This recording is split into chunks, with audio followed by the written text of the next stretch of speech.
Bienvenue dans cette vidéo où nous restons aujourd'hui dans la cuisine pour réaliser une crème visage apaisante et régénérante à base du macérat huileux et de l'hydrolat d'églantier réalisé dans la vidéo précédente.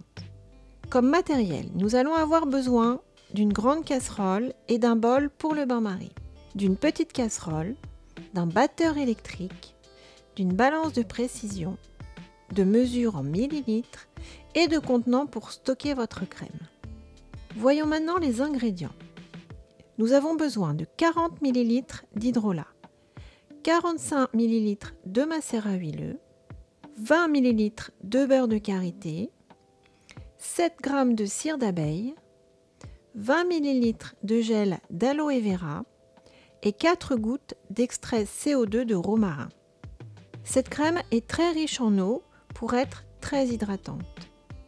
L'eau permet l'hydratation de la peau et l'huile permet de la protéger. Dans un premier temps, nous allons désinfecter tout le matériel et les contenants avec de l'alcool à 90.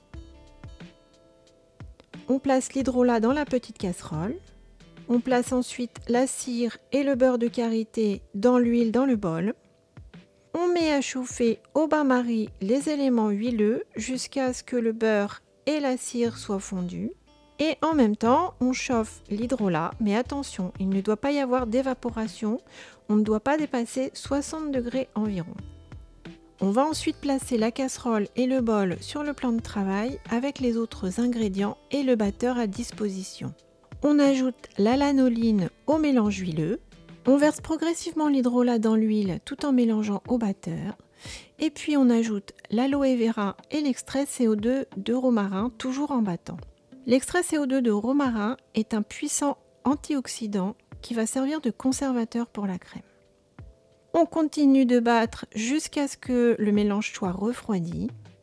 Puis on va le laisser reposer dans un endroit frais s'il fait chaud jusqu'au lendemain. On redonnera un petit coup de batteur pour que la crème ait une jolie consistance et puis on la mettra en pot et en étiquette.